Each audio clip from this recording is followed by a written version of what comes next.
లాలాజలపు అమృత బిందువు. మనిషిగా పుట్టిన ప్రతి ఒక్కరికి ఆశ అనేది ఉంటుంది.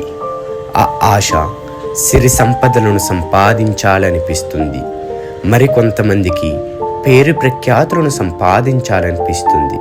ఎంత సంపాదించినా ఏమి చేసినా చివరకు తన శరీరాన్ని విడిచిపెట్టి తన ఆత్మను పరమాత్మలో కలపవలసిందే.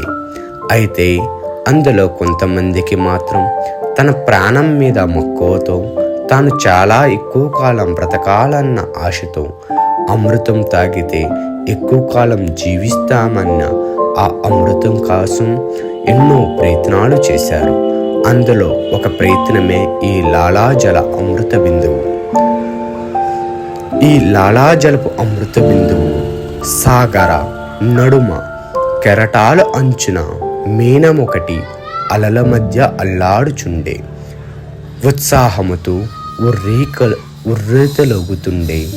జలముల మధ్య స్నేహితులతో చిరునవ్వులు వెలిసిపోతుండే.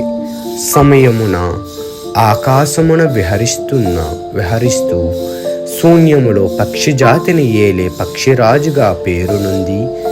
భీకర శబ్దముతో అవనిలోని ఆహారాన్ని వెతుకుతూ కనుచూపు మేర కనిపించకుండా ఎక్కడి నుండో వచ్చి తన కాళ్ళను పదనైన ఆయుధాలుగా చేసుకుని రెక్కలను వాయువులతో నింపుకొని ఆకాశానికి ఎగిరిపోయో ఈ పక్షిరాజు నోటిలోని లాలాజలపు బిందువులే ఈ అమృత బిందువు. ఇది తయారయ్యే వేళ సాగర నడుమ నదులు నత్యం చేయు సమయమున మేనము అలల తాకిడికి వాయువులను అందాలని కెరటాల చిగురున వాయువుల మధ్య ఉండకుండా సమయమున పక్షిరాజు వచ్చి తన కాళ్ళతో పట్టిన వేళ పక్షిరాజు నోటి నుండి జారు లాలాజల బిందువే ఈ అమృతమగు.